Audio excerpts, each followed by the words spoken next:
All manifestations of SCP-3063 are to be destroyed immediately upon detection.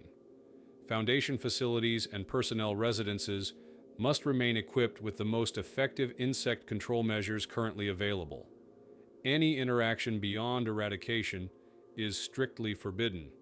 Individuals who have entered agreements with SCP-3063 are to be detained until death, at which point remains are incinerated to eliminate emergent organisms. In the event of uncontainable exposure, lethal force is authorized to prevent the natural death trigger event. If this is not possible, Mobile Task Force Beta 5 is to enact Procedure 18 ISLIP, ensuring neutralization of both victim and emergent Diptera populations. Description: SCP-3063 manifests exclusively as an adult Musca domestica, physiologically indistinguishable from a common housefly. Despite its form, it demonstrates Class 5 telepathic and reality-bending capabilities. It speaks only of agreements, promises tailored to the deepest desires of its target: wealth, influence, affection, or power. Acceptance results in the immediate combustion of the manifestation and fulfillment of the bargain. After precisely 2,176 days, however, the subject's body becomes host to a catastrophic infestation. Fertilized Diptera eggs manifest across organ systems, hatching into larvae that consume the host's tissue, while the victim remains conscious throughout. Pupation follows, yielding millions of non-anomalous flies that devour their host before ceasing reproduction upon death. The buzzing is always there, telepathic whispers of wings, felt more than heard. Affected individuals remain aware, plagued by a voice that repeats the same question: "Do you hear me?" The psychological toll often drives subjects toward suicide long before their body becomes a living hive. SCP-3063 demonstrates precognition or control over future outcomes, rendering neutralization attempts futile. Test subjects who demanded its death, containment, or cessation all experienced identical results: promises honored, infestations inevitable. Documents recovered indicate activity as far back as early Canaanite settlements, suggesting thousands of years of uninterrupted operation. Estimated agreements exceed 600. Foundation protocol is clear: eradicate the fly on sight, silence the buzzing before it speaks. But each manifestation reappears, and each whisper burrows into thought. Some personnel admit to hearing it even now, faint wings in the corner of their mind. The file is explicit: never acknowledge, never respond, never listen. And yet, it asks again: do you hear it?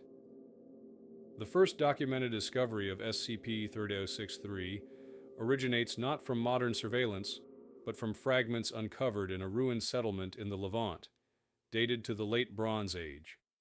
Archaeological teams recovered clay tablets depicting a winged whisperer who offered kings wealth in exchange for nameless sacrifices.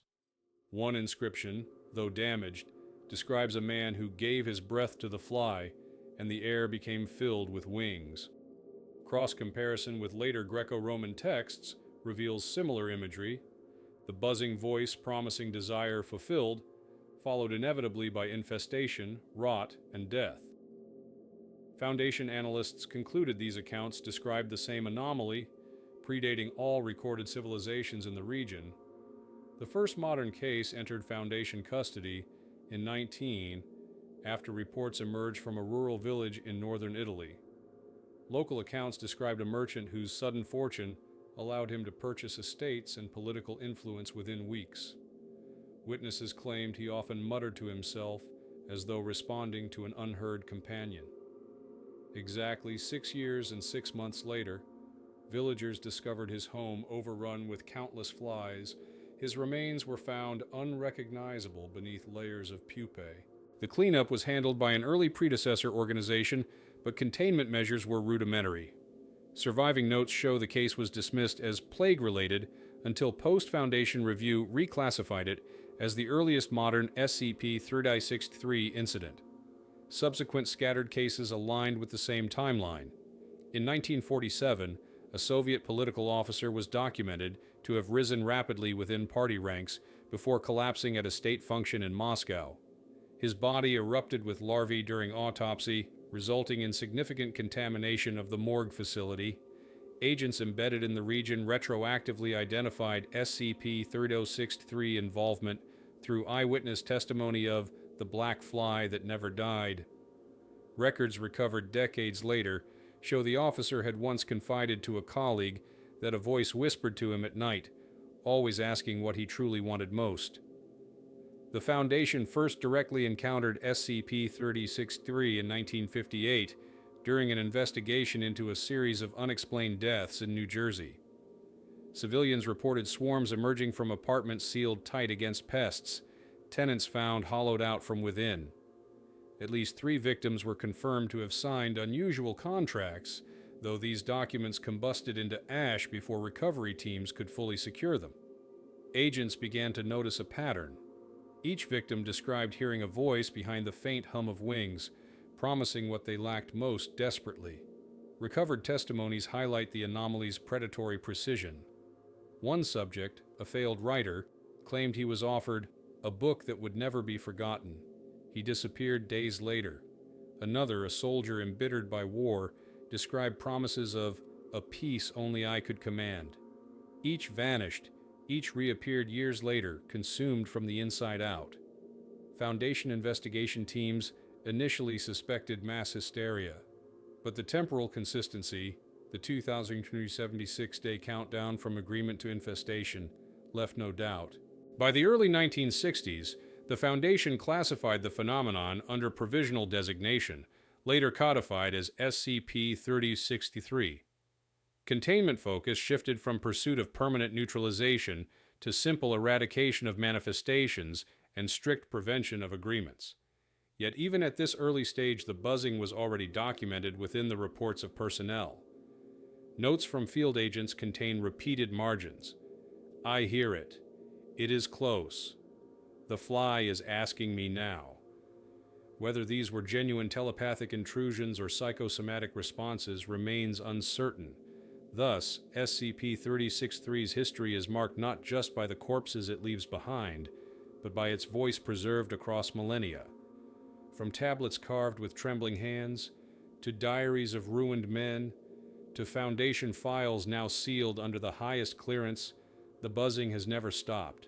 It waits, always circling, seeking ears to tempt. Even the discovery of its existence came not through triumph, but through the ruins and tragedies of those who listened too long. The earliest Foundation investigation into SCP-3063 began in earnest after the New Jersey incidents. Mobile Task Force Beta 5, then still in its formative years, was dispatched to track reported infestations and identify a pattern. Field notes describe the investigators' frustration. Each time a fly was caught, examined, or destroyed, another appeared days later in an unrelated location, already aware of the team's movements. The conclusion was unsettling.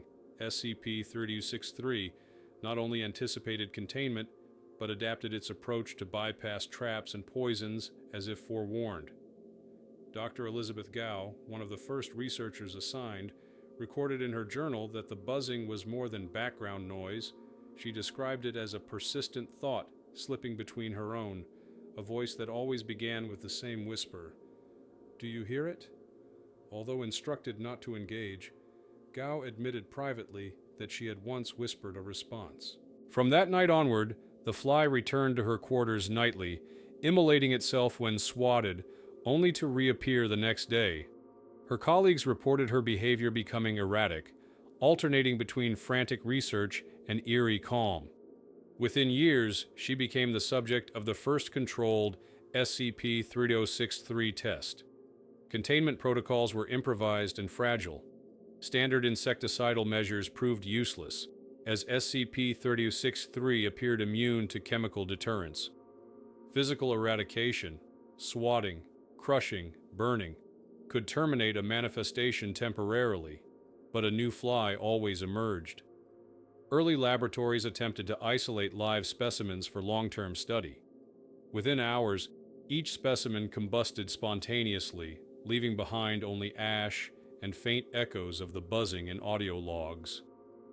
Researchers complained of migraines and insomnia after even brief exposure, though medical exams showed no abnormalities. One of the most haunting cases involved Foundation agent, who reported being approached by the fly during a covert mission. He resisted its offers for several days, ignoring its whispered bargains. Then, after an incident in which his partner was fatally wounded, he confessed to hearing the promise of a life restored. Surveillance footage recovered later shows him speaking to empty air in his quarters. He died exactly 2,376 days afterward. His body ruptured by tens of thousands of maggots before colleagues could intervene. His partner remained dead, leading to the conclusion that SCP-36-3's offers were literal, but always barbed with hidden cost. Internal memos circulated during these years reveal the growing divide among researchers. Some argued that SCP-36-3 represented an exploitable entity. Its ability to grant precise outcomes suggested a potential tool for controlled use. Others insisted that the entity was parasitic in nature, incapable of existing without bargaining, its promises deliberately designed to accelerate collapse. A debate raged in hidden conference rooms. Was SCP-36-3 a dealmaker to be tricked or a predator to be destroyed at all costs? Early containment attempts often ended in psychological breakdown. Personnel assigned long-term exposure developed obsessive fixation on the buzzing. Some began leaving sugar or meat scraps in their offices, attempting to distract the fly, only to later deny responsibility. Others recorded their dreams filled with swarms of wings, every word drowned out by the mantra, "Do you hear me?" The New Jersey operation culminated in the Foundation's first recorded attempt to neutralize the anomaly by contract. Researchers hoped to force SCP-3063 into agreeing to its own eradication. What followed was the first official entry in the test log, Dr. Gao herself requesting the death of SCP-3063. When the fly combusted and she was granted her wish, the team briefly celebrated, only to discover years later that the infestation still came for her. The test proved the entity honored bargains, but only within definitions it controlled. Containment shifted from optimism to dread, the buzzing forever lingering in the background of every strategy. By the end of the initial investigations, SCP-36-3 was formally elevated to Keter classification. The Foundation acknowledged what had become apparent. The anomaly could not be destroyed, could not be confined, and could not be bargained with without inevitable loss. The buzzing had won its first battle, embedding itself not only in hosts, but in the minds of its pursuers. The full description of SCP-36-3 reveals a deceptively simple form masking an entity of immense complexity.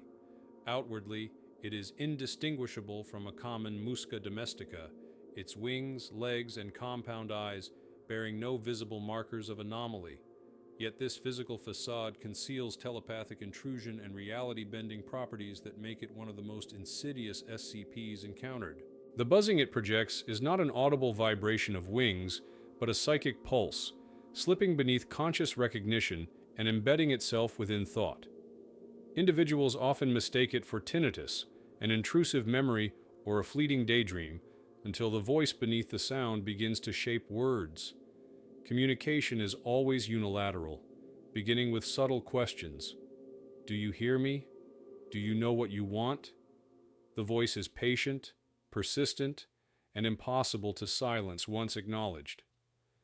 Foundation linguists reviewing dozens of transcripts note the same pattern. SCP-3063 does not argue, threaten, or plead. It only offers. The terms shift seamlessly, tailored to the subject's innermost fears and desires, extracted from thoughts the subject never consciously voiced. Promises range from wealth and influence to forbidden knowledge or impossible reunions.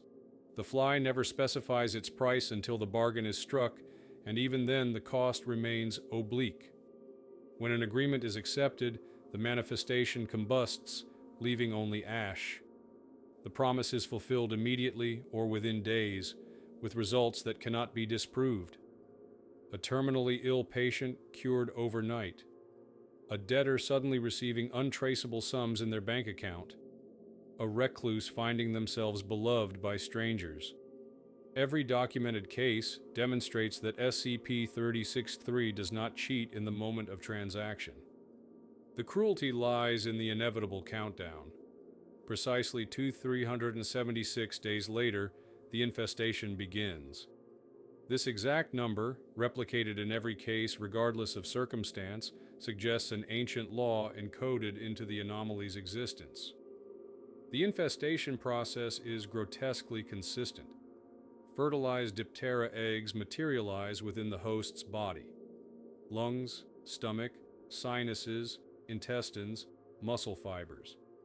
The numbers range from thousands to tens of thousands, distributed throughout tissues with surgical precision. These eggs hatch into maggots that consume living flesh while the victim remains conscious, unable to prevent their own hollowing. The torment lasts from 3 to 14 days, followed by pupation. Within days, countless flies emerge, devouring what remains and breeding with each other until the host collapses. Witness accounts describe the process as unendurable, with victims often restrained for fear of self-termination. Psychological monitoring shows that awareness of the countdown alone is enough to corrode sanity. Many subjects begin hearing the buzzing years in advance, even when no manifestation is present. Dreams fill with swarms of wings, visions of being reduced to carrion. By the final months, most report feeling their own body as a hive waiting to open. Foundation medical staff describe this anticipatory torment as equally destructive as the physical infestation itself. Attempts to classify the nature of SCP-3063 have yielded conflicting theories. Some researchers view it as a parasitic memetic entity using telepathic suggestion to lure hosts into self-destruction. Others propose that it is a form of ancient extra-dimensional predator bound to Earth but incapable of sustaining itself without trade. The question remains unresolved. Is SCP-3063 a single intelligence inhabiting successive flies, or a distributed phenomenon with one will across countless vessels? The fact that only one manifestation is observed at a time suggests unity, but its persistence across millennia implies something more resilient than a solitary mind. The entity's reality-bending capacity is subtle but devastating. It does not warp the world indiscriminately. Instead, it bends the smallest truths necessary to fulfill a promise. A contract signed appears already notarized. A loved one resurrected lies indistinguishable from the original. Money appears in accounts with perfect legitimacy. In each instance, the alteration is precise, seamless, impossible to trace. SCP-3063 grants exactly what is asked, nothing more, and ensures that the cost, long delayed, arrives with the inevitability of time itself. The Foundation now considers the buzzing itself a vector of contamination. To hear it, to respond to it, is to risk infection not of the body but of the will. Personnel are reminded in every protocol: destroy the fly, report the encounter, and speak of it no further. And yet, containment logs still record the same refrain written in shaky hands by those who swore they resisted. Do you hear it? Psychological observation of individuals exposed to SCP-3063 reveals a progressive erosion of both cognition and identity. At first contact, subjects describe the buzzing as a faint distraction, a background hum that seems to originate not in the ears, but in the mind. Over days, this hum shapes itself into words, slow, deliberate, as though the entity is probing for the correct frequency of thought. By the second week of exposure, subjects often report insomnia, recurring headaches, and intrusive ideation centered on their most private desires. Foundation psychiatrists have noted that the voice never invents fantasies. It extracts them, laying bare what individuals would prefer to keep buried. Patients contained after suspected agreements exhibit disturbing behavioral patterns. Interviews show that nearly all claim their bargain was worth it, at least initially. A terminal patient who regained mobility described SCP-3063 as a merciful angel. A destitute gambler who suddenly inherited wealth refused to believe the anomaly was responsible, instead convincing himself it was luck. This denial persists until the countdown draws closer. Around the fourth year, anxiety disorders intensify. Subjects begin to display hypervigilance, hearing flies in rooms where none exist. Clinical notes detail hallucinations of crawling sensations beneath the skin, of wings brushing against the inside of the lungs. Physical decline coincides with psychological collapse. Long before the infestation process begins, affected individuals often present with unexplained coughing fits, spasms, and gastric pain. Radiological scans show nothing abnormal, yet patients insist something moves within them. One case report describes a subject clawing at his own throat during sleep, attempting to let them out before they hatch. This anticipatory paranoia drives many to attempted suicide. Roughly 70% of contained individuals try to end their lives before the infestation begins. Most fail, either due to Foundation intervention or because the buzzing itself compels hesitation at the final moment, whispering promises of endurance, of control, of peace. Witness testimonies from personnel monitoring these patients are equally unsettling. Guards assigned long-term watch have reported nightmares identical to those of their charges. Nurses complain of hearing faint buzzing while reviewing medical charts. At least 2 instances exist where containment staff, having never directly interacted with SCP-3063, later confessed to being approached by it in dreams. This has led some to propose that proximity to an infected host amplifies the entity's telepathic reach, as though every compromised mind becomes another relay. The emotional consequences extend beyond victims themselves. Families of civilians held in containment often demand explanations, forcing the Foundation to employ deep-cover disinformation strategies. Records show that cover stories of sudden terminal illness are most effective, though in several cases family members insisted they too heard the buzzing before amnestic administration. Whether this was mass suggestion, psychological contagion, or evidence of SCP-3063's broader influence remains inconclusive. Perhaps the most chilling effect lies in the way the entity erodes autonomy. Psychological evaluations note that subjects begin to reframe their entire sense of self around the bargain. They stop describing their own futures and instead measure time by the countdown. Their language shifts. I have 6 years left. I'll last until the day. By the final months, many no longer attempt to resist but accept their role as a host, even referring to themselves as hives or offering. The voice convinces them that they were chosen, not cursed. Medical officers assigned to document the infestation have provided detailed logs of suffering. Patients remain conscious through nearly every stage, describing in chilling clarity the sensation of being consumed. One entry from Dr. reads, "Subject begged to remain awake, stated they wanted to feel every moment, said the buzzing told them this was the fulfillment, not the punishment, screamed until throat collapsed from larvae emergence. The line ends with the doctor's note, I hear them now too." In this way, SCP-3063's psychological influence extends far beyond the victim. It turns containment wards into echo chambers, filling them with whispers and dread. Even without physical manifestation, the buzzing corrodes trust, patience, and reason, ensuring that its presence endures long after the fly has combusted. Experiments designed to test or neutralize SCP-3063 form some of the most disturbing records in the Foundation's archives. The first phase of testing, conducted in the late 1960s, aimed to outwit the anomaly by shaping contractual terms. Researchers hoped that careful phrasing could trap the entity into self-destruction or forced containment. Each attempt ended with the same grim cycle. The fly combusted, the promise was fulfilled, and 2,376 days later, the host began the infestation.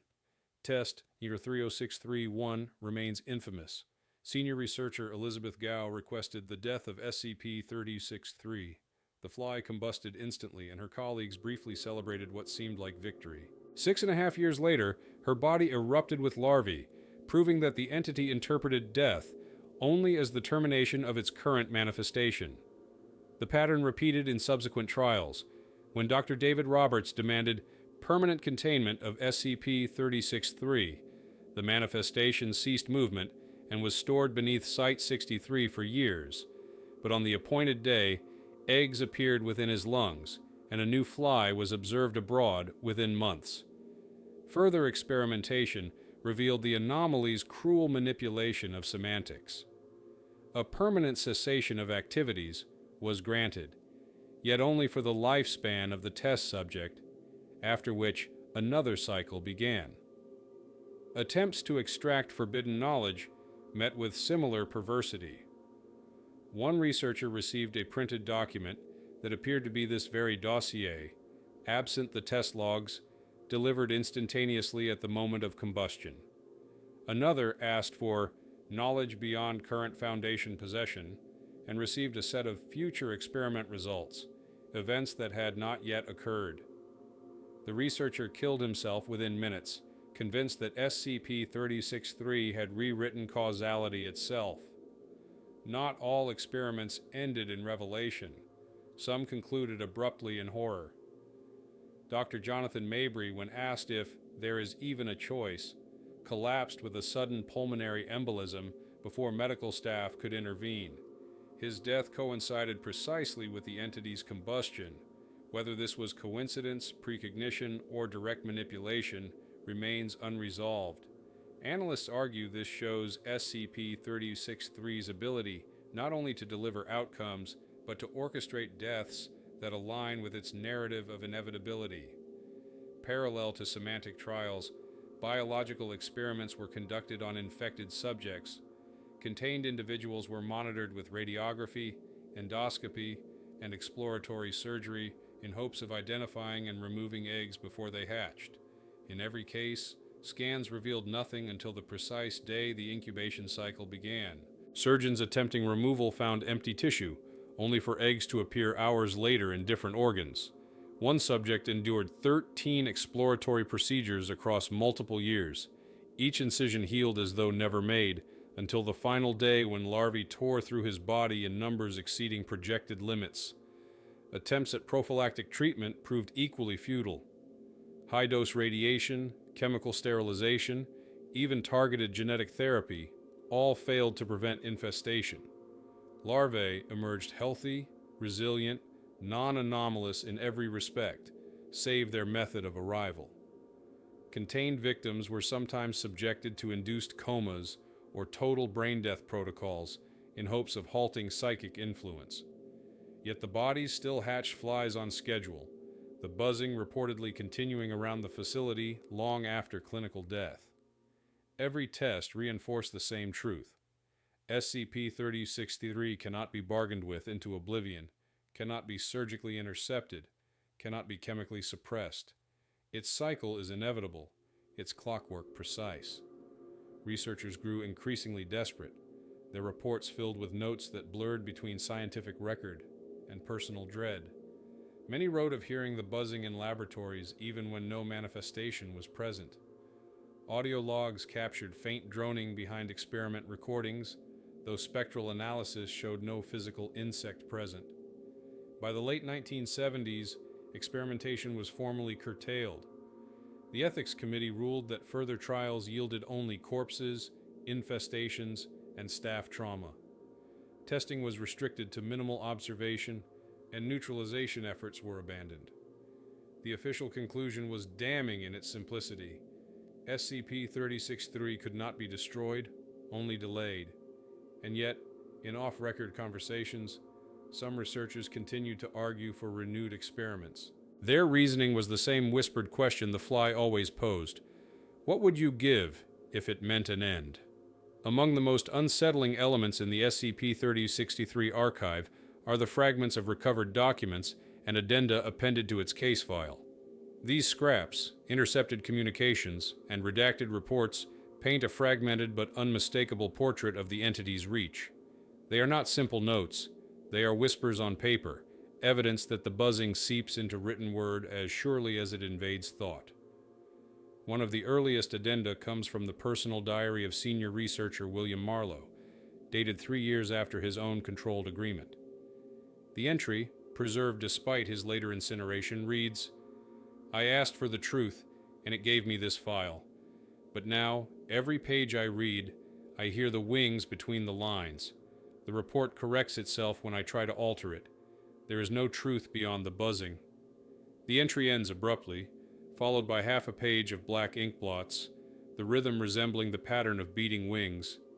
Transcripts of surveillance audio are even more disturbing. In 198, hidden recorders in a containment chamber captured an infected civilian muttering during the incubation period. At first, his words were fragmented. Pleas for release, sobbing, incoherent prayers. Then, over hours, the voice shifted. The tone altered, becoming steady, almost calm, though the speaker's lips barely moved. The transcript notes, "Do you hear it?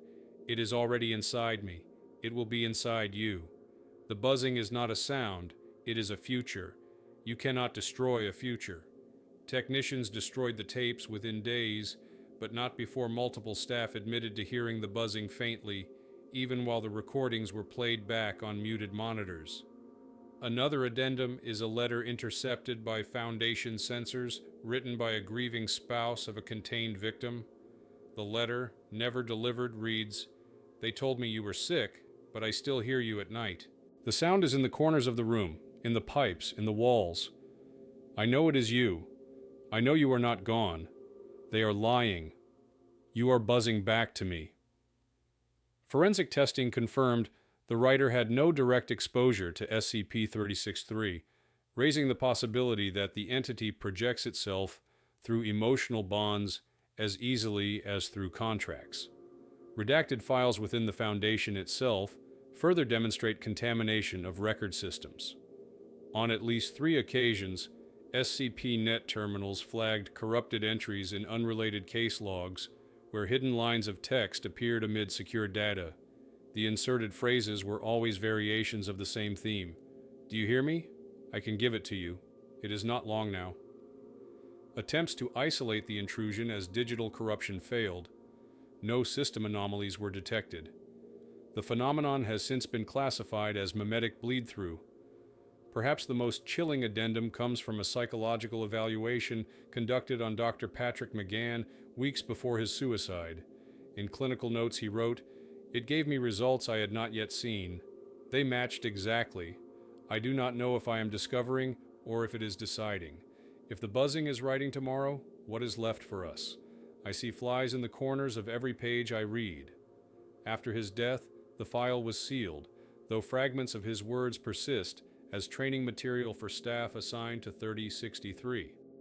Scattered among these documents are unexplained insertions, as if SCP-36-3 itself edited the file. Between paragraphs appear isolated lines, unaccounted for in any draft or terminal log. "Do you hear the buzzing? Ever so constant. I know what you want." Forensic analysis confirms these anomalies were not introduced by human hands. They simply appeared without origin, embedded like eggs within the record. The cumulative effect of these addenda is more than archival. Reading them produces the same tension reported by infected hosts, an awareness of wings just outside the field of perception, a low vibration behind the skull. The Foundation warns against unnecessary review of these fragments, but the record remains. Each scrap of recovered evidence repeats the same truth. The buzzing is not bound to flies alone. It nests in documents, in voices, in memories, waiting to be heard again. Internal disputes over SCP-36-3 nearly fractured entire divisions of the Foundation.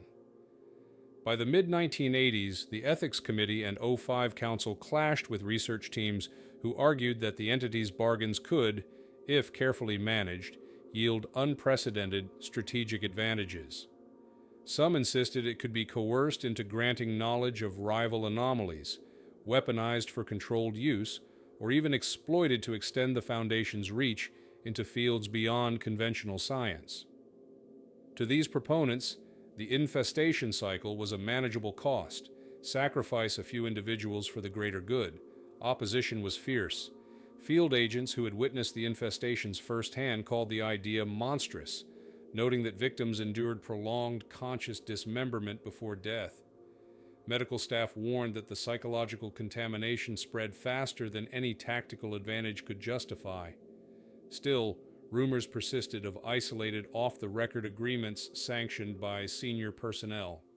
Though heavily redacted, fragments suggest that certain classified breakthroughs coincided suspiciously with manifestations of SCP-3063. Whether these were coincidences or deliberate bargains remains locked behind clearance far above Level 4. Censorship became standard procedure. Reports describing buzzing heard by staff were deleted, replaced with euphemistic terms like auditory disturbances. Testimonies from infected personnel were summarized instead of quoted, stripped of their repeated pleas. "Do you hear me? Do you hear it?" The very structure of the file was compromised, altered by insertions no one admitted to writing. Whole sections of logs were excised, leaving blank pages marked only with data expunged. Researchers began whispering that the file itself was an infection vector, that to read too much was to invite the buzzing into one's thoughts. The most decisive incident occurred in 199, when a containment breach at site saw 3 infected civilians die simultaneously within a restricted wing. The infestation released millions of flies in minutes, overwhelming facility ventilation systems. Entire corridors blackened as clouds of wings swarmed through light fixtures and security grates. Dozens of personnel were contaminated by proximity alone, reporting buzzing that never faded after evacuation. Procedure 18 islip was enacted. The wing was flooded with concentrated insecticide, sealed and incinerated, along with all staff who had been unable to evacuate. Official records list 112 dead. Unofficial accounts suggest double that number, hidden under fabricated cover stories.